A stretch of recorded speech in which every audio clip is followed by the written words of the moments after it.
Bismillahirrahmanirrahim. Assalamualaikum warahmatullahi wabarakatuh. Alhamdulillahilladzi an'amana bi ni'matil imani wal islam. Asyhadu an la ilaha illallah wahdahu la syarikalah wa asyhadu anna Muhammadan abduhu wa rasuluh. Allahumma shalli wa sallim wa barik ala Muhammadin wa ala alihi wa sahbihi ajma'in, amma ba'd. Bapak-bapak sekalian, alhamdulillah pada malam ini kita kembali berkumpul dalam rangka pengajian malam Seninan ya, Ahadan malam Seninan ba'da maghrib menjelang isya. Yang sebelumnya kita mulai dengan pembiasaan yaitu bertadarus. Tadarus ayat berapa? Surat apa? Surat At-Tolaq. Ayat 8. Oh juz ini ya, air. Oke, sebelumnya mari kita sama-sama sebagai pembuka hati kita bacakan umul kitab surah Al-Fatihah. Al-Fatihah. A'udzu billahi minasyaitonir rajim. Bismillahirrahmanirrahim. Alhamdulillahirabbil alamin arrahmanir rahim maliki yaumiddin. Iyyaka na'budu wa iyyaka nasta'in. Ihdinas siratal mustaqim siratal ladzina an'amta 'alaihim ghairil maghdubi 'alaihim waladdallin. Amin. A'udzu billahi minasy syaithanir rajim. Bismillahirrahmanirrahim. Wa ka'ayyim min qaryatin atat an amri rabbiha wa rusulihi fahasabnaha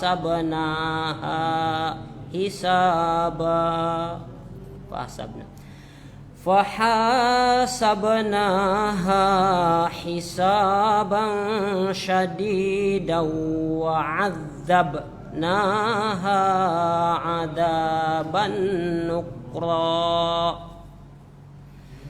fadzaqat wabala amriha wa kana 'aqibatu amriha khusra. A'addallahu lahum 'adzaban syadidan fattaqullaha ya ulil albab. Alladzina amanu qad anzalallahu ilaikum dzikra rasulan yatlu alaikum ayatillahi mubayyinatin rijal ladina amanu wa amilus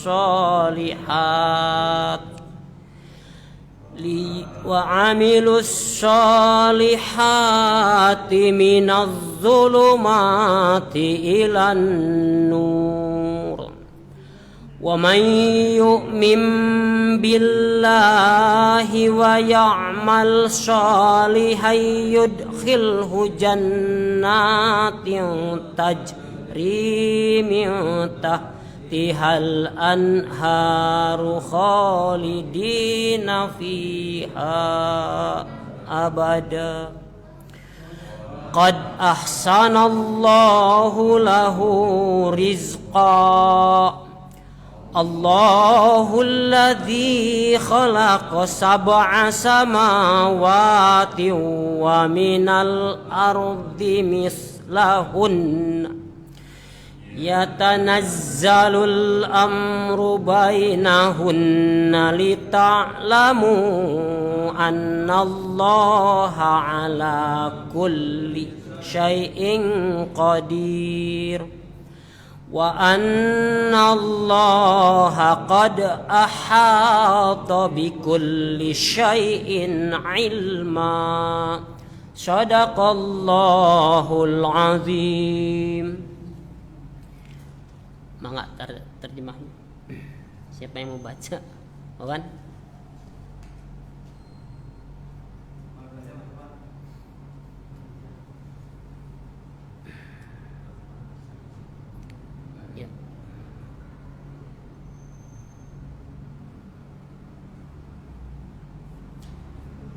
Kayak gini udah. Dibaca.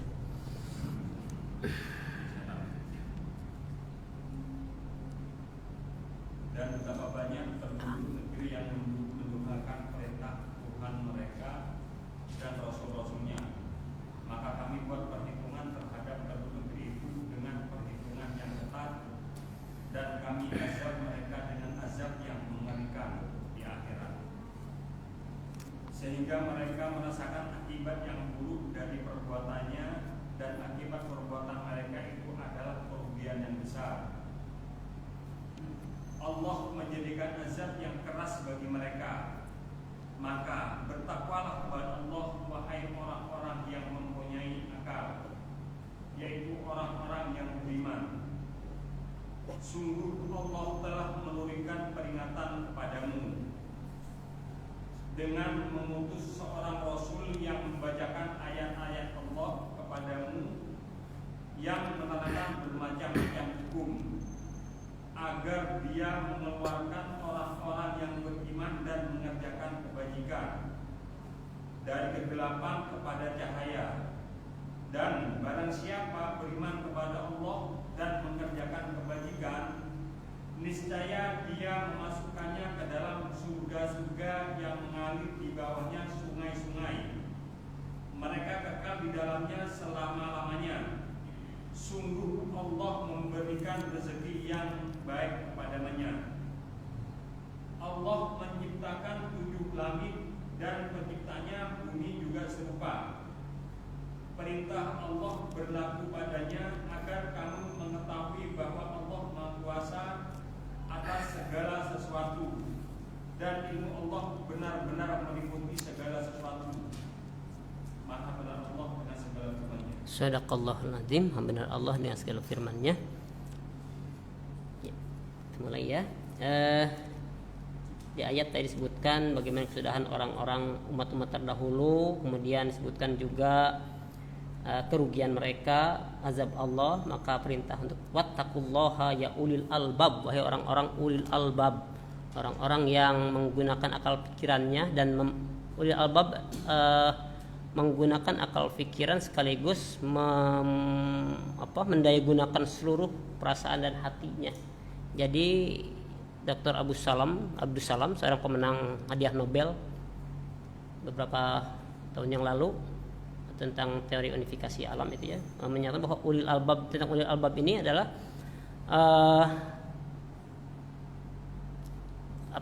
penyatuan antara fikir dan zikir. Penyatuan atau unifikasi fikir dan zikir. Di samping berfikir, umat Islam juga dituntut berzikir, sehingga hasil pemikirannya tidak lepas daripada hasil zikirnya. Di surat Ali Imran, awas salah baca, bukan Al Imran tapi Ali Imran, ya mereka salah baca Al Imran, Ali Imran keluarga Imran ya. Sepele tapi harus betul. Disebutkan inna fi khalqis samawati wal ardi wa ikhtilafil laili wan nahari la ayati li ulil albab, gitu kan. Penciptaan langit dan bumi ini merupakan tanda-tanda bagi orang-orang ulil albab. Yang bagaimana tidak disebutkan di sana definisinya, tapi ciri-ciri disebutkan. Yang bagaimana alladzina yadhkurunallaha qiyaman wa qu'udan wa 'ala junubihim wa yatafakkaruna fi khalqis samawati wal ard. Rabbana ma khalaqta hadza batila subhanaka faqina adzabannar. Yaitu orang-orang yang senantiasa memikirkan penciptaan langit dan bumi, yang juga dia berzikir di waktu berbaring, duduk, dan waktu tidur, berdiri, duduk, dan berbaring, seraya mengatakan Rabbana ma khalaqta hadza batila subhanaka faqina adzabannar. Dan pada akhirnya ia mengatakan Rabbana ma khalaqta hadza batila, ya Allah, apa yang semua Engkau ciptakan itu tidak yang sia-sia, tidak yang batil, tidak yang salah, semuanya benar. Rabbana ma khalaqta hadza batila subhanaka faqina adzabannar. Subhan maksudnya Engkau ya Allah, faqina adzabannar, selamatkanlah kami dari siksa api neraka. Inilah Islam. Nah, inilah yang kita bahas dalam Saqafah Islamiyah ini. Saqafah Islamiyah ini membahas salah satu diantaranya adalah bagaimana Islam itu berperan di dunia dan sekaligus berkesudahan di akhirat, karena hidup ini tidak terus berakhir dengan akhirnya jasad ini, gitu kan. Ya, kita bahas itu sebagai pembukaan aja, sebagai ulasan daripada ayat yang kita baca tadi. Ya, disebutkan juga ada rasul-rasul yang membacakan kepada manusia yang jelas membayatin itu liyukhrijan ladzina amanu, agar mengeluarkan orang-orang beriman ya, minaz zulumati ila nur, dari kegelapan ke cahaya terang. Yukhrijuhum minaz zulumati ila nur. Raden Ajeng Kartini membuat buku Habis Gelap Terbitlah Terang, itu diilhami oleh ayat yukhrijuhum minaz zulumati ila nur ini. Kalau kita kan naklah kita berpandangan yang Islami ya, karena umat Islam. Sementara sejarah kita kan kita diarahkan untuk berpandangan sekuler. Nah, kita secara keislaman, karena orang Islam harus berpandangan keislami. Ternyata beliau diilhami oleh yukhrijuhum minaz zulumati ila nur, Habis Gelap Terbitlah Terang itu. Dari Kiai Saleh Derajat ya, Saleh Darat ya. Itu ya, kembali kepada pokok permasalahannya, yaitu pembahasan kita Tsaqafah Islamiyah. Agama Islam adalah agama yang menawarkan kesejahteraannya bukan saja untuk pribadi dan satu kelompok tertentu, tapi juga untuk seluruh alam. Wa ma arsalnaka ila rahmatan lil alamin. Jadi agama Islam ini adalah agama untuk seluruh alam, bukan hanya manusia tapi juga seluruh alam jagat raya ini. Ayat yang kita baca sehari-hari, surat Al-Fatihah ayat pertama, alhamdulillahi rabbil alamin. Segala puji bagi Allah, pemelihara, pencipta. Rabb itu ya, pemelihara, pendidik alam semesta ini. Seluruh alam, rabbil alamin. Semua bertuhan kepada Allah. Semua bertuhan kepada Allah. Agama apapun bertuhan kepada Allah, dengan penyebutan yang lain berlainan tentunya. Makanya menurut Islam, yang membuat Tuhan selain Allah disebut dihukumi musyrik. Kalau kita umat Islam mengatakan bahwa dia Tuhannya bukan Allah, kita tidak akan menghukumi sebagai orang syirik, karena sudah lain Tuhannya. Tapi kita memahami bahwa Tuhan itu Allah, cuma satu. Ta'alau ila kalimatin sawa'in bainana wa bainakum, pada kalimat yang satu, la ilaha illallah.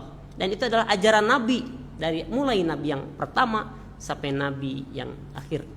Ajaran semuanya, tidak ada satu Nabi pun yang mengajarkan ada sekutu Allah, apalagi mengangkat dirinya sebagai Tuhan. Itu pandangan Islam gitu. Kita tidak mengurusan dengan agama yang lain. Kita memperkokoh akidah Islamiyah kita gitu. Kemudian itulah misi Islam sebagai rahmatan lil alamin. Jadi kita ini sebagai agen-agen rahmat.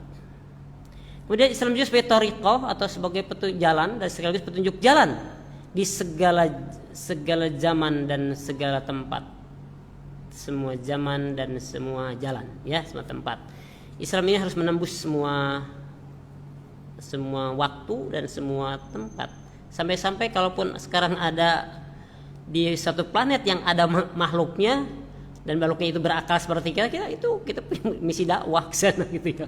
Di planet Mars misalnya makhluk itu ada makhluk, ya kita dakwah ke sana. Ya itu.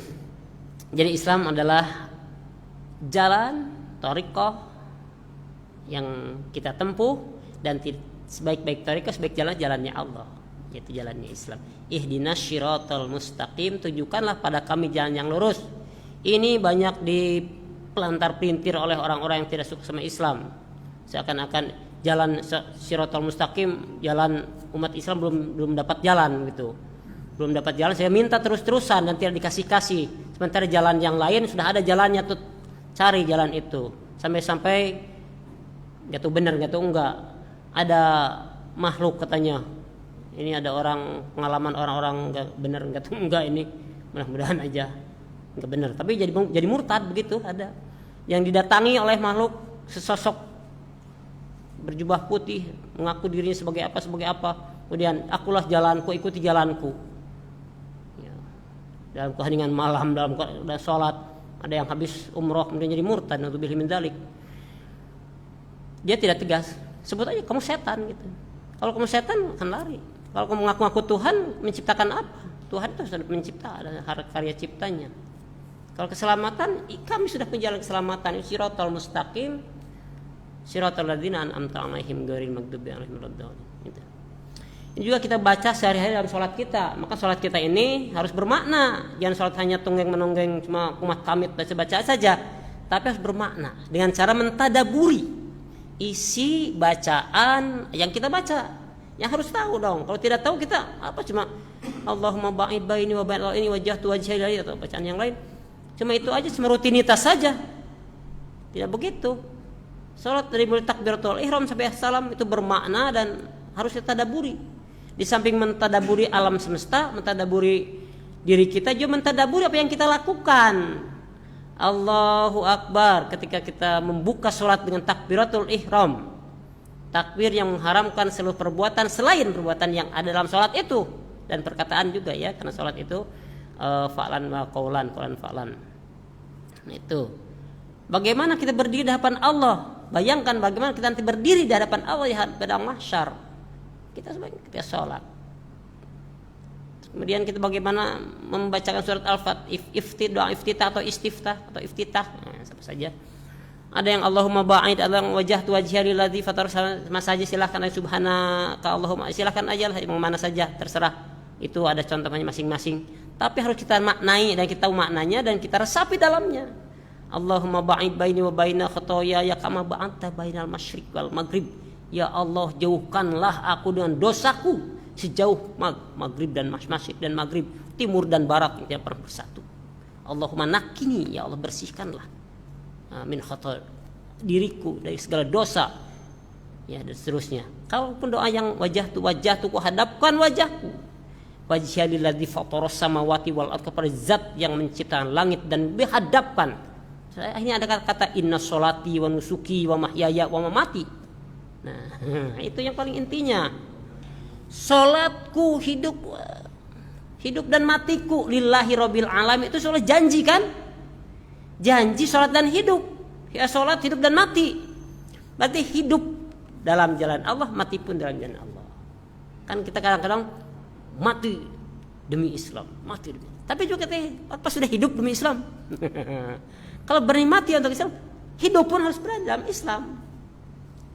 Ya, hidup dalam Islam. Insya Allah mati dalam Islam kalau hidup dalam Islam. Ya, jadi bukan hanya slogan saja.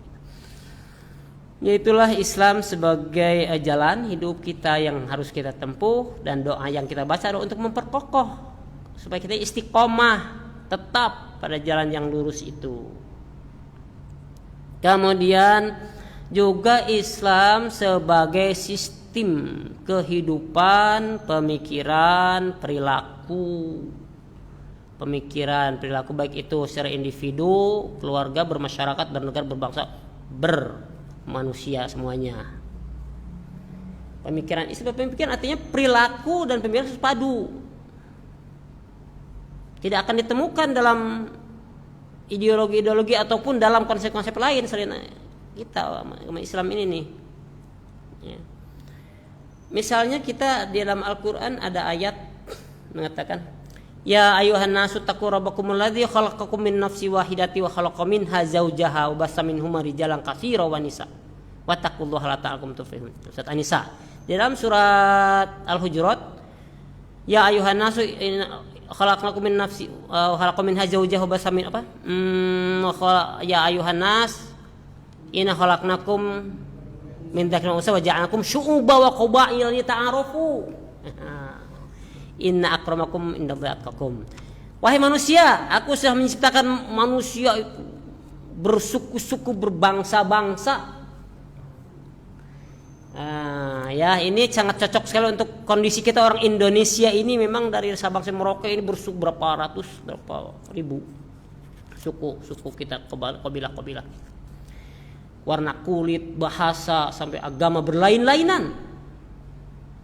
Lita'arafu, untuk saling mengenal, bukan saling mengejek, bukan saling merasa diri lebih hebat, bukan merasa diri lebih ganteng. Kalau kulitnya putih lebih enggak, kalau kulitnya hitam lebih kuat enggak juga. Ya. Itu objektif, semua pun mengakui, semua pun harus begitu. Tapi Islam tidak sampai di situ. Mari kita berlomba, inna akramakum indallahi atqakum. Sesungguhnya orang yang paling mulia di sisi Allah adalah orang yang paling takwa. Itu yang putih, yang hitam, yang kuning, yang merah kulitnya berbeda. Akui perbedaan, dan Islam pun mengakui perbedaannya itu. Tapi bukan hanya membangga-banggakan perbedaan. Yang dituntut adalah sejauh mana atqakum, ketakwaan kamu kepada Allah.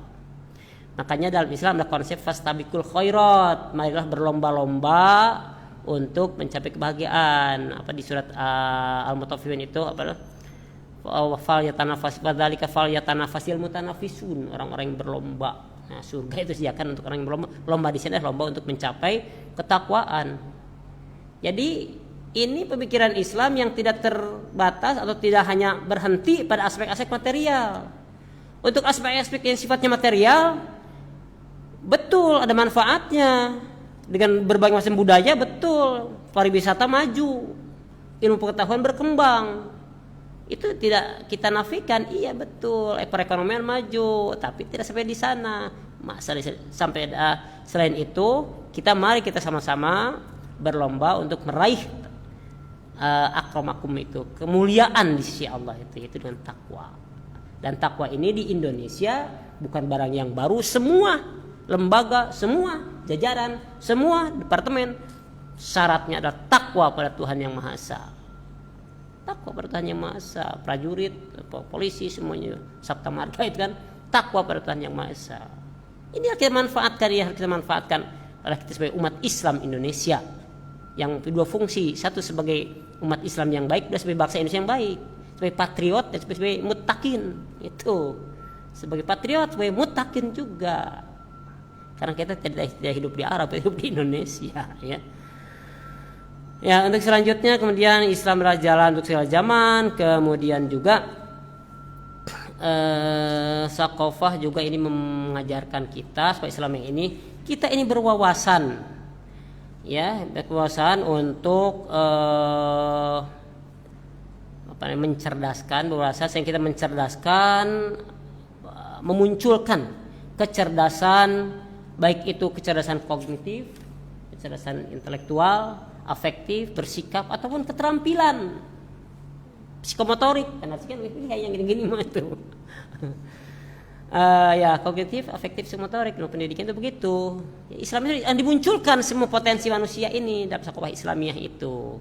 Jadi kita tidak umat Islam yang ketinggalan zaman, orang Islam yang sontoloyo kata Bung Karno, umat Islam yang leles, yang loyo, tidak punya semangat, tidak punya gairah.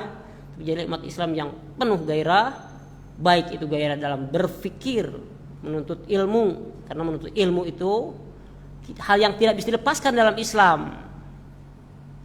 Tuntutlah ilmu sampai negeri Cina. Atlubul ilmi lubishin. Sekarang Cina supaya datang ke Indonesia, pelajari kalau dia punya ilmu. Ilmu dagang pelajari lah. Matematika pelajari juga, kita ikut juga pelajari kan. Kata, wah, saya dulu di Bandung itu ada Ustaz Solihin Ong, sangat bangga sekali. Saya orang Cina, tuh negeri saya masih disebut-sebut sama Nabi Andas. Itu ilmu sama negeri saya. Sekarang Cina sudah datang di sini belajar sama saya. Ya, dan jangan mempermasalahkan ini hadis apa yang penting itu isinya lah, ya. Untuk sifatnya akhlak, sifatnya moral itu tidak mesti hadis sahih itu. Sahih dan mutawatir itu hadis untuk akidah dan ibadah itu. Untuk hal sifatnya tahsin, perbaikan itu ya motivasi, ya. Boleh dipakai. Imam Al-Ghazali juga sama pakai hadis-hadis itu kok. Ya. Dalam kitab Ihya Ulumuddin itu. Kemudian juga itu kita ini berwawasan, jadi bukan Islam yang sengke. Yang tidak berwawasan, yang hanya bagaikan katak di bawah tempurung. Karena tahunya Islam itu segitu, itu-itunya aja. Lihat di perkembangan dari orang lain, dianggapnya itu tidak sunnah, tidak sebagainya. Dirinya sendiri yang egosentris, yang tidak sesuai dengan saya itu ada di luar saya, tidak begitu. Makanya kita perlu wawasan kita dengan memperdalam keislaman, keilmuan keislaman kita. Baik ilmu tentang akidah, ilmu tentang syariah atau ilmu tentang hukum, ataupun ilmu tentang fikih atau ilmu tentang ekonomi sebagai Ipolexos Budhankam. Pendekatannya kita Ipolexos Budhankam yang dulu zaman Orde Baru sangat ditonjolkan sekali ini, ya. Kemudian itu tentang wawasan kita perluas dengan Sakofah Islamiyah ini, peradaban Islam. Peradaban Islam itu sangat luas sekali. Dari mulai Islam itu hadir, bukan saja Islam itu hadir, tapi juga dari mulai hadir dibahas Dan isyarat-isyaratnya sudah ada dalam Al-Qur'an tadi. Itu ada tadi rusulan yatlu alaikum, rasul-rasul yang terus membacakan kepada kamu ayatillah, ayat-ayat Allah mubayyinat dengan jelas. Dan memang Thaqafah Islamiyah ini harus bersumber dari Islam, dari Al-Qur'an dan As-Sunnah. Ya, oke, dari Al-Qur'an As-Sunnah. Lanjut, kemudian urgensinya untuk apa kita belajar peradaban Islam ini? Ya, kiranya harus komit untuk jadi orang yang komitmen. Penting juga karena kita akan menciptakan orang yang komitmen kepada Islam. Komitmen apanya? Komit itu kan credo, ikatan, akidah dalam Islam. Iman ini sudah ditanamkan Allah sejak manusia itu ada, manusia itu lahir. Ya. Oleh Islam diperkenalkan mana iman yang benar. Konsepnya ada ketuhanan. Ketuhanan itu semua manusia akan mengakui adanya Tuhan. Tidak ada di dunia ini yang tidak bertuhan. Ya, tidak berilah al-ma'luh yang disembah, yang diibadahi, sehingga dia itu menjadi budaknya Tuhan itu. Dan tidak ada manusia yang tidak berbudak oleh sesuatu yang dianggapnya tinggi. Sekalipun dia seorang komunis atau ateis, toh mereka juga punya partai yang dibesar-besarkan. Itulah Tuhannya partainya Tuhannya itu dipertuhan oleh dia. Kalau kita bebas merdeka, tidak terkungkung oleh tekanan-tekanan yang sifatnya partai, yang sifatnya organisasi, tapi ada yang lebih tinggi dari itu. Dan negara tidak bisa. Kan kalau di negara komunis usia berapa tahun, 15 sampai 25 usia produktif ya, diperuntukkan untuk negara kan. Sehingga masjid-masjid itu dulu di negeri-negeri Uni Soviet itu, di Turkmenistan, Azerbaijan dan stan-stan yang lainnya, itu negara-negara yang muslim, itu hanya dihuni oleh orang-orang yang usianya tua-tua, yang muda-muda untuk negara. Nah, itu Tuhannya di negara, partainya di Tuhan, itu mempertuhan. Nah, Islam tidak. Silakan bernegara, bermasyarakat, berekonomi, tapi tetap pada akhirnya Tuhan yang lebih menguasai. Tidak bisa. Ketika sholat kita, inna sholati wa nusuki wa mahyaya wa mamati lillahi rabbil alamin la syarika lahu wa bidzalika umirtu ana minal muslimin. Sholatku, hidupku dan matiku untuk Allah. Maka tatkala berekonomi pun untuk Allah juga. Bukan wa ma khalaqtul jinna wal insa illa liya'budun. Tidaklah aku cipta manusia dan jin untuk beribadah. Beribadah ada ibadahnya ta'abudi mahdoh, ada yang ghair mahdoh. Ibadah umum. Ibadah umum itu bermasyarakat, berekonomi, berkehidupan duniawi. Caranya antum a'lam bi umuri dunyakum. Kamu lebih tahu urusan dunia kamu, kata Nabi, ketimbang aku. Nabi mau ikut-ikutan tentang perkawinan silang, pohon-pohonan. Ya Nabi ikut, tapi ternyata hasilnya tidak memuaskan. Karena memang bukan ahlinya dalam bidang itu. Nah, akhirnya kan ajar Rasulullah, ini hasilnya begini. Maka mengatakan antum a'lam bi umuri dunyakum. Engkau lebih tahu urusan duniamu. Urusan-urusan agama, ya dunia itu yang kita sebut kemarin itu urusan-urusan madaniyah, itu yang pertemuan yang lalu itu ada madaniyah yang sifatnya bendawi. Walaupun ada benda khusus yang tidak boleh kita pakai. Pakaian boleh, pakaian gaya apa saja, tapi kalau pakai pakaian yang seperti Sinterklas jangan. Pakaian seperti apa sebenarnya yang Natal itu? Ya Santa Claus jangan. Karena itu dihubungkan dengan agama tertentu. Ornamen-ornamen boleh, tapi kalau pasang salib jangan. Ada hubungannya dengan kepercayaan tertentu. Nah, itu yang tidak boleh. Sedangkan yang lain urusan-urusan AC, listrik, mic, silahkan aja, itu mah urusan atom alam bi umuri dunyakum. Itu namanya madaniyah am, ya. Nah, kita yang harus dipertahankan itu adalah masalah hadorohnya itu, yang tadi diantaranya adalah komitmen kita itu hadoroh. Kita komitmen kepada siapa? Kepada Allah. Satu Allah. Kalau banyak bukan komitmen, komat kamit. Allah sebut segala macam disebut ya. Selain Allah ada yang lain itu bukan komitmen, itu komat kamit aja itu. Kemudian juga kita ini belajar supaya kita menolak invasi pemikiran-pemikiran yang di luar Islam.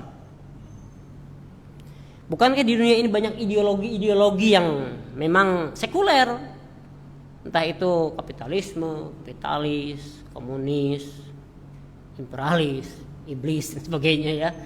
Nah itu yang harus kita tolak karena tidak sesuai dengan Islam.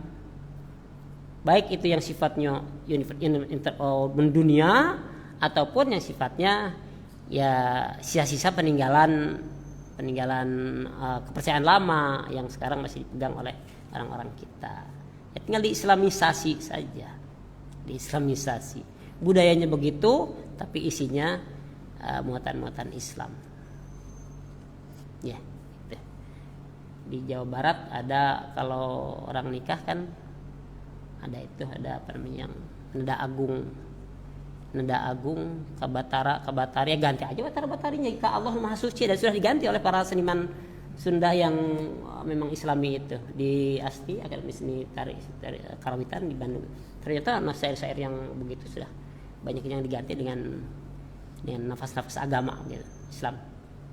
Alhamdulillah kita ini siapapun dimanapun hendaklah menjadi dai bukan hanya cuap-cuap di mimbar begini tapi juga mengisi berbagai macam kehidupan dan juga bisa mewarnai sibghatallah, celupan Allah. Wa man ahsanu minallahi sibghah, siapa yang lebih baik celupannya dari celupan Allah.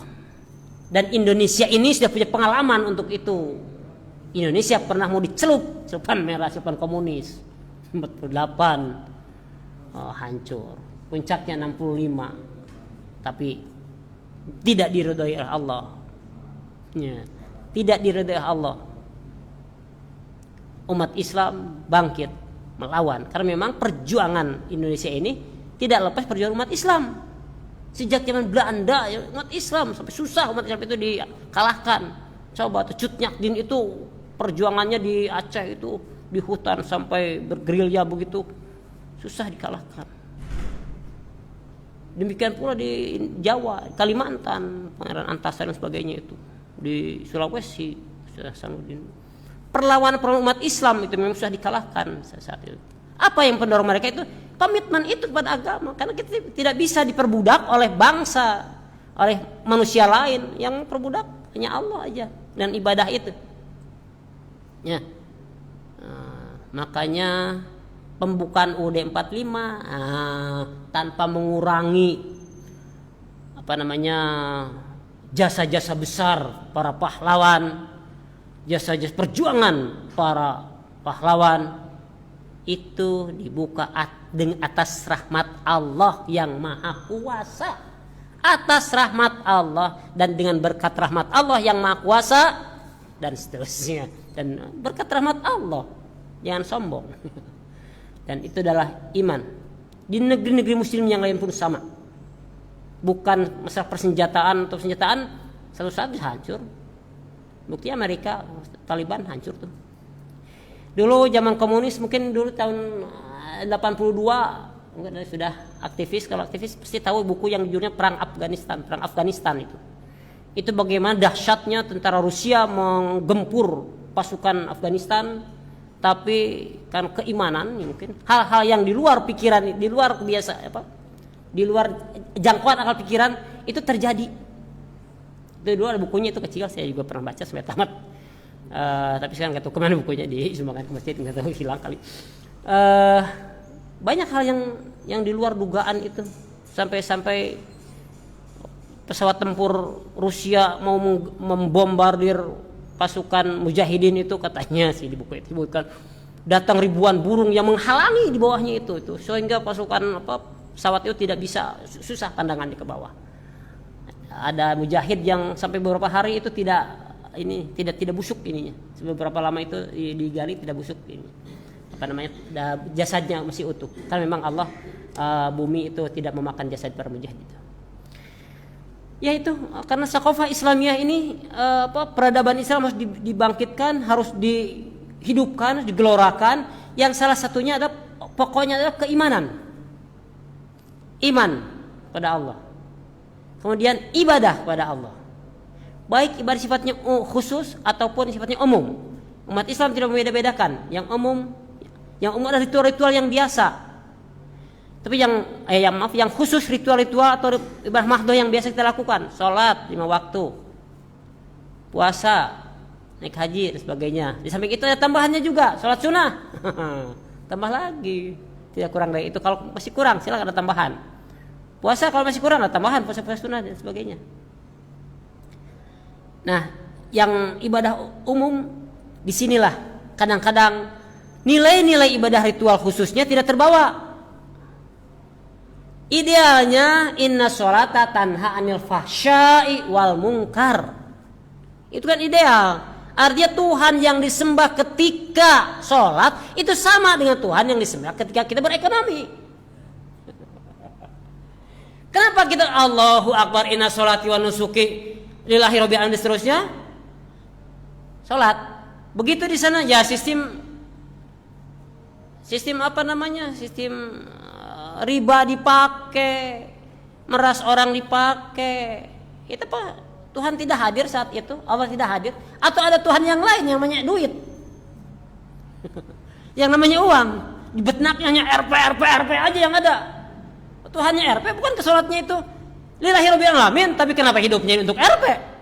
Itu kan satu kontradiksi dan ironis itu yang harus kita imbangkan. Kemudian juga kita bersakofah atau berperadaban Islam ini, bersekolah Islamiyah ini juga harus menyatukan mana yang sifatnya tasbit ya, sifatnya tetap, sudah baku, sudah qat'i, dan sifatnya umum. Yang sifatnya tetap itu masalah yang dalam Al-Qur'an sudah tetap. Di antaranya masalah akidah, masalah ibadah sudah tetap, sudah jangan merubah-rubah. Tapi ada yang sifatnya mutagayyirat atau sifatnya berubah-ubah. Ada yang sawabit, ada yang tetap, ada yang berubah-ubah, disatukan. Mana yang berubah? Yang berubah-ubah. Nih, datang kita sekarang virus yang membuat kalang kabut dunia ini. Nah, para ahli, kita tidak berpikir macam-macam lah, pokoknya itu dari awal bilangnya.